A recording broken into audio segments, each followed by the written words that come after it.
Hello student. आज के lecture में हम स्पेनिंग ट्री को समझने का प्रयास करेंगे। तो आप लोगों के मन में सवाल होगा कि ये ग्राफ के अंदर ट्री का कॉन्सेप्ट कहाँ से आ गया। ठीक है, तो ये हम समझ चुके हैं कि ट्री भी क्या एक तरह का ग्राफ ही है। ठीक, ट्री को हम क्या बोलते हैं, ट्री भी क्या एक तरह का ग्राफ ही है जिसको हम क्या बोलते हैं, DAG, यानी कि डायरेक्टेड असाइक्लिक ग्राफ।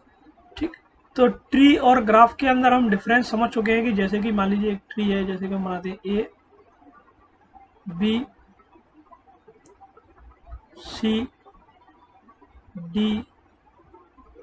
ठीक, और ग्राफ बनाए हम ABCDEF।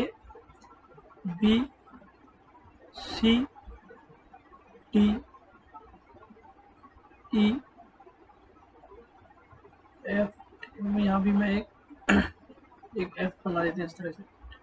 तो ट्री और ग्राफ में मेन डिफरेंस क्या है कि एक तो पहला डिफरेंस कि आप ट्री के अंदर हमेशा जो है कहाँ से जर्नी स्टार्ट होती है, रूट से, यानी कि रूट को ही सभी नोड का पता है। ठीक, ग्राफ के अंदर आप कहीं से भी जर्नी स्टार्ट कर सकते हो, ऐसा कोई रूल नहीं है। ठीक, दूसरा क्या डिस्कस किया था हमने कि ट्री के अंदर जो पाथ होता है वो क्या होता है, टॉप टू बॉटम, यानी कि इस तरह से हम कह सकते हैं ये डायरेक्शन फिक्स है। ठीक, इसलिए क्या बोल रहे हैं इसको, डायरेक्टेड। ठीक, पहले डी का मतलब क्या हो गया, डायरेक्टेड, यानी कि ये डायरेक्शन फिक्स है। आप ए से बी की तरफ आ सकते हो, बी से डी की तरफ आ सकते हो। रूट अपने चाइल्ड को पहचान सकता है पर चाइल्ड अपने रूट के पास नहीं आ सकता। ठीक, तो दूसरा पर यहाँ पर ऐसा कुछ भी नहीं है डायरेक्शन, आप ए से बी की तरफ भी जा सकते हो, बी से ए की तरफ भी जा सकते हो।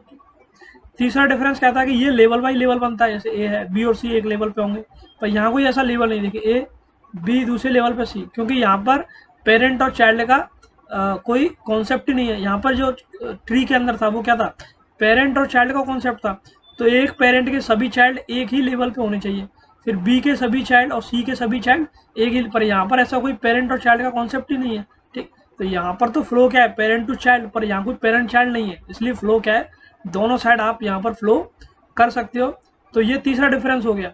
ठीक, तो दूसरा और एक और डिफरेंस क्या है कि ग्राफ के अंदर क्या बन सकती है, साइकिल, जैसे बी से एफ, एफ से डी वापस बी आ गए। ठीक, पर ट्री के अंदर कभी कोई साइकिल नहीं बनेगी। ठीक, तो ये क्या है, आपका ए का मतलब क्या था, असाइक्लिक। ठीक, तो ट्री भी क्या है, एक ग्राफ है, पर किस तरह का क्या ग्राफ है, एक डायरेक्टेड, यानी कि डायरेक्शन फिक्स है, और असाइक्लिक, यानी कि उसके अंदर कोई भी साइकिल नहीं बनती। ठीक, और ग्राफ के अंदर कई सारी साइकिल बनती हैं। तो यहाँ हम बात करके कर रहे हैं स्पेनिंग ट्री, जो हम किससे बनाएंगे, एक ग्राफ से ही बनाएंगे। ठीक, यानी कि एक ग्राफ अपने आप में क्या एक ट्री है। ठीक, क्योंकि ट्री भी एक ग्राफ है, तो ग्राफ में से ट्री निकाला जा सकता है। तो स्पेनिंग ट्री क्या है, एक तरह का ग्राफ है। ठीक, जिसको हम क्या करने वाले हैं, उसमें से कुछ साइकिल्स हटाने वाले हैं। ठीक है, और उसको क्या करने वाले हैं, मिनिमाइज करने वाले हैं। तो इसका यूज बहुत सी एप्लीकेशन के अंदर होता है। तो एक बार हम इसको समझ लेते हैं कि ये किस तरह से काम करता है। तो देखिए स्पेनिंग ट्री क्या होता है, स्पेनिंग ट्री की डेफिनेशन याद हुई है। तो मैं यहाँ पर पहले एक ग्राफ बना लेता हूँ। जैसे कि मान लीजिए ग्राफ है, मैं कोई नोड का नाम नहीं रख रहा हूँ, मैंने एक ग्राफ बना लिया। ठीक है, ये कोई एक ग्राफ है मान लीजिए। ठीक, और ये किस तरह का ग्राफ है, कंप्लीट ग्राफ है। कंप्लीट ग्राफ के बारे में जानते हैं। कंप्लीट ग्राफ का मतलब कि किसी भी एक नोड से दूसरे नोड पर जाने के लिए क्या होना चाहिए, डायरेक्ट पाथ होना चाहिए, यानी कि इस नोड से इस नोड की डायरेक्ट पाथ है। तो अगर डायरेक्ट पाथ है तो ये क्या कहलाता है, कंप्लीट ग्राफ कहलाता है। ये हम पढ़ चुके हैं इस बारे में। अब देखिए स्पेनिंग ट्री की डेफिनेशन क्या है कि एक कनेक्टेड सब ग्राफ, यानी कि इस ग्राफ को हम नाम देते हैं क्या, जी। ठीक, इस ग्राफ का कोई भी कनेक्टेड सब ग्राफ क्या कहलाएगा, spanning tree, if it satisfy the following two condition. अगर वो इन दो कंडीशन को फॉलो करता है तो वो क्या कहलाएगा, स्पेनिंग ट्री कहलाएगा। पहली कंडीशन क्या है, देखिए, it should contain all the vertices of original graph, यानी कि जब आप इस ग्राफ का कोई भी सब ग्राफ बनाओ, सब ग्राफ का मतलब क्या है कि इस ग्राफ का कोई एक हिस्सा, मान लीजिए ये क्या है, इस ग्राफ का एक हिस्सा है। ठीक है, तो क्या ये जो सब ग्राफ है, क्या ये जो एक सब ग्राफ है, क्या ये स्पेनिंग ट्री कहलाएगा। ठीक, तो इसको स्पेनिंग ट्री कहलाने के लिए इन दो कंडीशन को फॉलो करना पड़ेगा। उसमें से पहली कंडीशन क्या है कि सारी की सारी वर्टिसेस, कितनी वर्टिसेस इसके अंदर, 4 वर्टिसेस हैं, किसमें, ओरिजिनल ग्राफ में, वो सभी यहाँ होनी चाहिए, पर इसके अंदर तो सारी वर्टिसेस नहीं है, तो यानी कि ये स्पेनिंग ट्री नहीं है। यानी कि जो आपका स्पेनिंग ट्री बनेगा उसमें कम से कम ये चारों वर्टिसेस तो आनी ही चाहिए। ये आपका पहला रूल कहता है। ठीक, दूसरा, एक तो यहाँ पर क्या लिखा, कनेक्टेड, कनेक्टेड वर्ड का मतलब क्या है कि डायरेक्ट या इनडायरेक्ट पाथ होना ही चाहिए, यानी कि अगर इस तरह से आपने बनाया है तो एक पाथ होना चाहिए, ठीक है, वो पाथ कैसे भी हो। अब देखिए यहाँ पर क्या इस पाथ नहीं है, तो ये भी एक स्पैनिंग ट्री नहीं होगा, क्योंकि हम क्या करें कि कम से कम जाने का एक पाथ तो होना चाहिए। अब क्या है कि पाथ है, आप किसी भी नोड से किसी दूसरे नोड पर विजिट कर सकते हो, क्योंकि रास्ता दिया हुआ है, पर अगर पाथ नहीं है तो आप उसको विजिट नहीं कर सकते, ठीक है। तो कनेक्टेड का मतलब तो क्या होगा कि कैसे भी जुड़ा हो, चाहे डायरेक्ट चाहे इनडायरेक्ट, और सभी वर्टिसेस। अब दूसरा रूल कहता है कि आपके ग्राफ के अंदर जो भी आपने सब ग्राफ बनाया है, ठीक, सब ग्राफ की बात हो रही है, सब ग्राफ के अंदर कितनी एज होनी चाहिए, एन माइनस ए एज।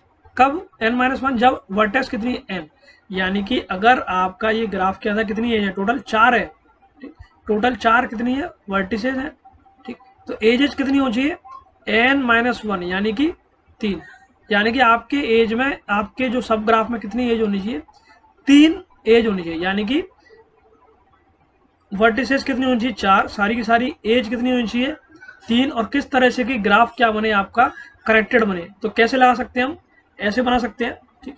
तो क्या ये एक स्पैनिंग ट्री है, क्या ये एक स्पैनिंग ट्री है, तो ये स्पैनिंग ट्री है। क्यों, क्योंकि ये सारी कंडीशन को फॉलो कर रहा है। पहला तो ये कि ये कनेक्टेड सब ग्राफ है, क्योंकि किसी भी नोड से दूसरी नोड पर जाने का रास्ता है, बिल्कुल सही। दूसरा, इसके अंदर क्या सारी वर्टिसेज आ रही हैं, तो 1 2 3 4, ठीक, मगर मैं नंबरिंग कर दूं 1 2 3 4, तो इसके अंदर सारी की सारी वर्टिसेज आ रही हैं। और तीसरा, इसके अंदर कितनी एज है टोटल, 1 2 और 3, इसके अंदर टोटल 3 एज है, ठीक है। तो तो ये क्या कहलाएगा आपका स्पैनिंग ट्री, किसके रेस्पेक्ट में, इस ग्राफ के रेस्पेक्ट में, ठीक, इस ग्राफ के रेस्पेक्ट में ये क्या कहलाएगा, एक स्पैनिंग ट्री। तो हम इसको क्लियरली फिर से ड्रॉ कर लेते हैं कि कितने स्पैनिंग ट्री बनने वाले हैं, ठीक। तो देखिए मैं फिर से यहाँ पर एक ग्राफ बना देता हूँ, कोई सा भी ग्राफ आप बना सकते हो, ठीक। मैं यहाँ एक ग्राफ लेता हूँ, सपोज यहाँ पर एक ग्राफ लिया मैंने, 1 2 3 4, ठीक है, और इसको मैंने क्या, मैंने कंप्लीट ग्राफ। अब इसके कितने स्पैनिंग ट्री हो सकते हैं, तो एक स्पैनिंग ट्री हमने अभी देखा क्या कि भाई स्पैनिंग ट्री जो भी बनेगा उसके अंदर चारों वर्टेक्स तो होनी चाहिए, और 3 क्या होंगी एज, उसकी हेल्प से ये हो सकता है, ठीक। अच्छा, क्या इसको ऐसे भी बना सकते थे, बिल्कुल ऐसे भी बना सकते थे। क्या हम इसको ऐसे बना सकते हैं कि वर्टेक्स 4 है और 3 एज है, 3 एज की हेल्प से और 4 वर्टेक्स की हेल्प से ये इस तरह से हो सकता है, ठीक। तो ये देखिए, ये चारों ही क्या है, स्पैनिंग ट्री है इस ग्राफ के लिए, ठीक। ये क्या है आपका स्पैनिंग ट्री 1, ये आपका स्पैनिंग ट्री 2, ये स्पैनिंग ट्री 3, और ये स्पैनिंग ट्री 4, ठीक। क्या और भी स्पैनिंग ट्री बन सकते हैं, तो बिल्कुल देखिए आप बन सकते हैं। चारों वर्टेक्स होना जरूरी है और ग्राफ का कनेक्टेड होना जरूरी है। तो देखिए ये जो ग्राफ है इसके अंदर टोटल चारों वर्टेक्स भी हैं, ठीक। ये कनेक्टेड भी है क्योंकि आप किसी भी नोड से किसी भी नोड पर जा सकते हो, और इसके अंदर एजेस कितनी है, टोटल एजेस इसके अंदर कितनी है, 3 है, ठीक, 3 एज है। तो ये भी क्या है आपका स्पैनिंग ट्री है। तो ऐसे ही और भी बन सकते हैं, ठीक, आप देख सकते हो, इस तरह से भी आप बना सकते हो, ठीक। अच्छा, वर्टेक्स आपको ओरिजिनल ही लेना है, ऐसा नहीं कि अपने मन से वर्टेक्स लेना है, ठीक। वर्टेक्स और एज जो आपके ग्राफ में है, ठीक। सब ग्राफ का मतलब क्या होता है, इस ग्राफ के वर्टेक्स और एज में से ही लिए गए कोई से दूसरे वर्टेक्स या दूसरे एजेस, ठीक है। तो इस तरह से ये भी क्या बन जाएगा, देखिए आपके सारे के सारे क्या बन जाएंगे, आपके स्पैनिंग ट्री, ठीक है। अच्छा, और कोई तरीका हो सकता है क्या, देखिए और तरीका हो सकता है क्या, ध्यान से, एक कनेक्ट किया, ठीक, इसको ऐसे कनेक्ट किया, इसको ऐसे कनेक्ट किया, तो ये भी क्या है, देखिए स्पैनिंग ट्री बाकी सबसे अलग है, ठीक है, क्योंकि इसके अंदर ओरिजिनली चारों वर्टेक्स भी है, ये कनेक्टेड भी है, और इसके अंदर एजेस कितनी है, 3 एजेस है, ठीक है। तो इसके भी कई सारे अलग अलग आप देख सकते हो, इस तरह से बनाए जा सकते हैं।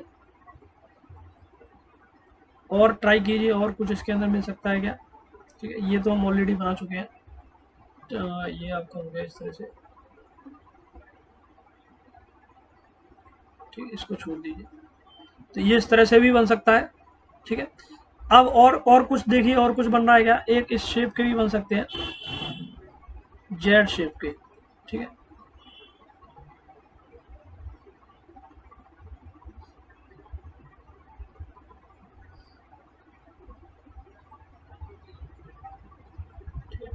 तो इस शेप के बन सकते हैं। तो देखिए टोटल कितने हुए, 4 और 4 8, 4 12 और 4 16, यानी कि यहाँ हमने टोटल 16 स्पैनिंग ट्री बना दिए, ठीक। अब इससे अगला कोई नहीं बनेगा, आप चाहे तो ट्राई कर सकते हैं। तो इन सभी ट्री की खासियत क्या है कि ये इस ग्राफ के में से ही निकले हुए हैं कहीं ना कहीं, ठीक। इस ग्राफ से अलग नहीं है, ठीक। कहीं ना कहीं ये जो वर्टेक्स है ये सारी ग्राफ में है, ये जो एजेस हमने बनाई ये सभी इस ग्राफ में है, ठीक। दूसरा क्या है कि ये सभी क्या है, कनेक्टेड है। यानी कि सभी ग्राफों में इस नोड से देखिए यहाँ नोड जाने का रास्ता है, ठीक। इस नोड से लेकर इस नोड पर जाने का रास्ता है, यानी सभी के अंदर कनेक्शन है, ऐसा नहीं है कि कोई डिस्कनेक्ट है, ठीक। तीसरा क्या है कि इनके अंदर सारी वर्टेक्स मौजूद है, ठीक, सभी के अंदर। और सभी के अंदर नंबर ऑफ एजेस कितने हैं आपके, 3। 3 से ज़्यादा किसी में भी ना एज कम है ना ही ज़्यादा है। तो ये सारी कंडीशन को फुलफिल कर रहे हैं। तो 16 के 16 सभी क्या है आपके स्पैनिंग ट्री है, ठीक। तो ये आपका स्पैनिंग ट्री का कॉन्सेप्ट है। इसका यूज क्या है, ठीक, ये हम देखेंगे। ये कई बहुत सारे काम आता है। सिटी के अंदर आपको डिस्टेंस कैलकुलेट करना है, ठीक। कई सारे आपके इस तरह के इलेक्ट्रिकल सर्किट होते हैं, उसके अंदर आपके काम आता है। तो हम एक एग्जांपल और लेते हैं। यहाँ पर हमने एक मान लीजिए लिया A B C D E, ये हमने एक ग्राफ लिया, ठीक है। ये ग्राफ है। इस ग्राफ के लिए स्पैनिंग ट्री बनाते हैं। तो हम सभी सारे स्पैनिंग ट्री नहीं बनाएंगे, क्योंकि स्पैनिंग ट्री इसके अंदर काफ़ी सारे बनेंगे। हम ये देखते हैं कि कौन सा स्पैनिंग ट्री हो सकता है। आपसे कहा जाएगा कोई भी 4 स्पैनिंग ट्री बनाओ, तो पहले कंडीशन तो क्या कहती है कि भाई पांचों की पांचों वर्टेक्स होनी चाहिए। आप सिर्फ वर्टेक्स बना लीजिए कि पांचों की पांचों वर्टेक्स होना चाहिए। दूसरा, इसके अंदर नंबर ऑफ एजेस कितना होना चाहिए कि अगर वर्टेक्स कितनी है, 4 है, तो नंबर ऑफ एजेस कितने होंगे आपके, 4 सॉरी इसके अंदर कितने टोटल 5 वर्टेक्स है, तो नंबर ऑफ एज कितने होंगे 5 - 1 यानी कि 4। यानी कि 4 एज की हेल्प से इसको क्या बनाना है, कनेक्ट बनाना है। तो 4 एज की हेल्प से देखिए इसको कनेक्टेड ग्राफ बना सकते हैं हम, 1 2 3 4। तो ये बिल्कुल सही है कि 4 एज की हेल्प से इसको कनेक्टेड ग्राफ बना दिए। तो क्या ये स्पैनिंग ट्री है, तो ये स्पैनिंग ट्री नहीं है। क्यों नहीं है, क्योंकि यहाँ पर क्या वर्ड लिखा हुआ है, सब ग्राफ। यहाँ क्या वर्ड लिखा हुआ है, सब ग्राफ, पर ये इसका सब ग्राफ नहीं है। क्यों, क्योंकि ओरिजिनल ग्राफ के अंदर, ये क्या है आपका ओरिजिनल ग्राफ, इसके अंदर बी से सी के बीच में कोई एज नहीं है, जबकि आपने यहाँ पर बी से सी के बीच में क्या लगा दी, एज लगा दी। तो ये इस ग्राफ का सब ग्राफ कहाँ हुआ, ये तो क्या होगा, एक ऐसी चीज आ गई नई जो ओरिजिनल ग्राफ में प्रेजेंट ही नहीं थी। तो क्योंकि ये सब ग्राफ नहीं है, इसलिए ये स्पैनिंग ट्री नहीं होगा।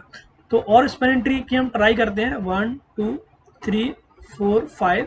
आपको एज वही लेनी है जो ओरिजिनल ग्राफ में है, और उन्हीं की हेल्प से क्या बनाना है आपको, ये एक स्पैनिंग ट्री। तो 3 देखिए, ए से बी बना के देख लो, बी से डी और डी से ई, ठीक। 3 और एक चौथा और लगा सकते हो, चाहे तो ए से सी लगा दो, चाहे आप ई से सी लगा दो, ठीक, कैसे भी लगा दो, पर अब एक्स्ट्रा नहीं लगा सकते। अब आपने अगर कोई भी एक्स्ट्रा यहाँ पर एज का यूज किया, ठीक है, तो ये इस प्रॉपर्टी को वायलेट करेगा। क्योंकि पहला तो क्या, ये ट्री नहीं रहेगा, क्योंकि ट्री क्या होता है आपका असाइक्लिक, ट्री क्या होता है आपका असाइक्लिक, और ये क्या बन जाएगी, साइकिल। और क्योंकि यहाँ पर वर्टेक्स से एज कितनी होनी चाहिए, 4 होनी चाहिए। तो एक पहला वर्टेक्स, तो पहला एज, दूसरा एज, तीसरा एज, चौथा एज। तो ये एज किस काम का है, किसी काम का नहीं है। तो आपको स्पैनिंग ट्री में ये चीज़ें याद रखनी है, ठीक, कि जो नंबर ऑफ एजेज है वो क्या होनी चाहिए, वर्टेक्स से एक कम होनी चाहिए, ठीक। तो क्या हम और भी इसके अंदर स्पैनिंग ट्री बना सकते हैं, आप बहुत सारे स्पैनिंग ट्री इसके अंदर बना सकते हो, ठीक है। 1 2 3 सारे वर्टेक्स होने चाहिए। अगर कोई वर्टेक्स नहीं है, आपने कहा कि इस तरह से बना दें 1 2, ठीक है, और तीसरा, तो ये भी गलत है, क्योंकि इसके अंदर सारे वर्टेक्स नहीं है। तो क्योंकि अगर आप यहाँ पर एक वर्टेक्स लेके आ जाओगे इस तरह से, तो अब ये क्या बन गया कि ये एक स्पैनिंग ट्री है, ठीक, क्योंकि ये कनेक्टेड भी है, कनेक्टेड सारे हैं, ठीक। जैसे कि अगर आपने इस तरह से बना दिया 1 2 3 4 5, ठीक है, आपने एक ले लिया बी से ही पहला, दूसरा डी से ही, ठीक, तीसरा ले लिया आपने सी से ही, और चौथा ले लिया आपने डी से ही। तो ये एक स्पैनिंग ट्री नहीं है, क्योंकि ये क्या हो गया आपका, कनेक्टेड नहीं है, डिस्कनेक्टेड है। ए पर जाने का कोई रास्ता ही नहीं है। एक से आप ना तो किसी दूसरी नोड पर जा सकते और ना ही किसी भी नोड से ए पर जा सकते, ठीक। तो ये स्पैनिंग ट्री नहीं होगा, क्योंकि ये कनेक्टेड नहीं है। इस केस में ये कनेक्टेड है, आप किसी भी एक नोड से दूसरी नोड पर जा सकते हो। दूसरा, इसके अंदर सारे वर्टेक्स प्रेजेंट है। तीसरा, इसके अंदर नंबर ऑफ एजेस कितने हैं, 4 है, यानी कि n-1, ठीक। n क्या है आपका, नंबर ऑफ वर्टेक्स, तो एज क्या है आपकी n-1, ठीक। तो ये कंडीशन फॉलो हो रही है, n-1, और ऑल द वर्टेक्स यानी कि कितनी भी एज है वो सारी होनी चाहिए। तो वर्टेक्स सारी है, एज n-1 है, कनेक्टेड है, और आपका इसी ग्राफ से लिया गया एक सब ग्राफ है। कोई भी एज ऐसा नहीं है जो एक्स्ट्रा हो, जैसे यहाँ पर था, ठीक। यहाँ पर ये एज क्या था, फालतू था, ठीक। ये वाला जो एज था ये क्या था, फालतू था, ठीक। तो ये आपका स्पैनिंग ट्री नहीं था, जबकि ये क्या बन जाएगा, आपका एक स्पैनिंग ट्री बन जाएगा। तो आप इसके हिसाब से आप और भी कोशिश कीजिए कि इसके लिए आप अलग अलग स्पैनिंग ट्री बनाइए। कम से कम आप 20 स्पैनिंग ट्री तो इससे निकाल ही सकते हो, ठीक। एक्चुअली तो इससे और भी ज़्यादा स्पैनिंग ट्री निकलेंगे, पर 20 स्पैनिंग ट्री तो आप आराम से निकाल सकते हो। तो आप ट्राई करें कि एटलीस्ट इससे कम से कम आप 10 अलग अलग स्पैनिंग ट्री आप बनाने का प्रयास करें। धन्यवाद।